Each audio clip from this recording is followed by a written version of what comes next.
الحمد للہ رب العالمین والصلاة والسلام علی سید المرسلین اما بعد۔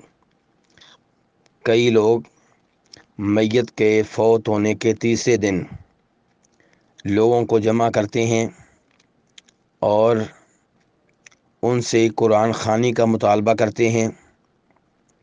اجتماعی طور پہ میت کے لیے دعا کی جاتی ہے اور پھر لوگوں میں کھانا تقسیم کیا جاتا ہے۔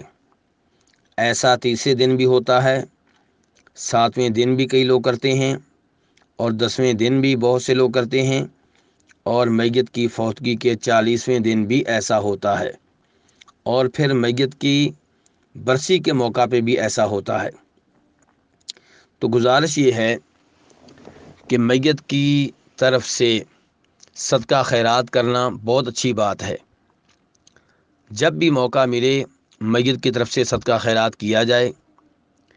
مثال کے طور پہ میت کی طرف سے مسجد میں کوئی پنکھا لگوا دیا جائے، مسجد میں کسی چٹائی کی صف کی ضرورت ہے وہ وہاں پہ بچھا دی جائے، کسی مسجد میں کوئی دیوار بننے والی ہے وہ میت کی طرف سے بنوا دی جائے، کسی مدرسے میں میت کی طرف سے بکرا دیا جائے۔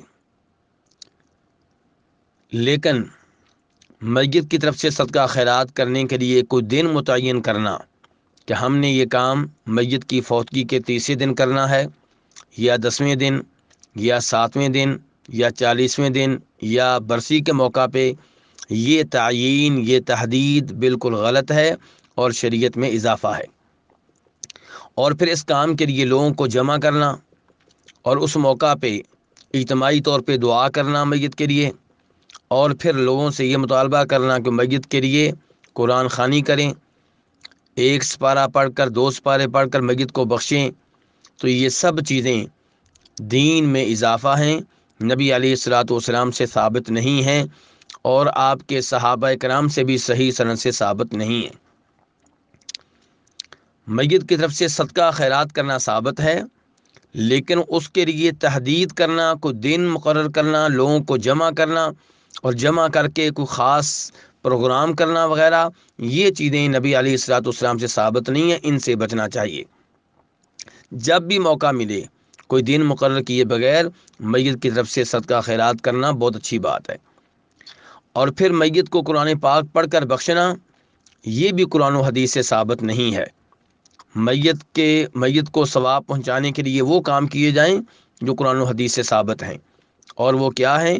میت کی طرف سے پورا حج کیا جائے۔ شرط یہ ہے کہ میت کی طرف سے حج کرنے والے نے اپنا حج پہلے سے کر رکھا ہو۔